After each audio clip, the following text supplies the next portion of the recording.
40 জন MP সম্পত্তি বৃদ্ধি হয়েছে কমপক্ষে 200% এবং বেশি হলো 2,44,000%। আমরা তখন সেইটা কোর্টের নজরে এনেছিলাম অনুসন্ধান করার জন্য। তখন মাননীয় কোর্ট বলেছিলেন আপনারা কয়েকদিন অপেক্ষা করেন, দুদক এইটা অনুসন্ধান করবে। আমরা এখন পর্যন্ত জানি না দুদক এইটা অনুসন্ধান করছি কি করছে না।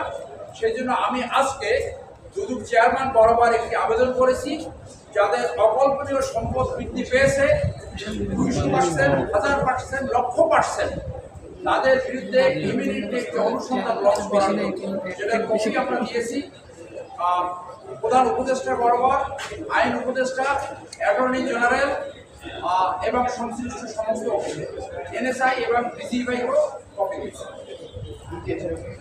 আমরা অনুসন্ধান চেয়েছি। এখানে যদি আপনি দেখেন বাণিজ্য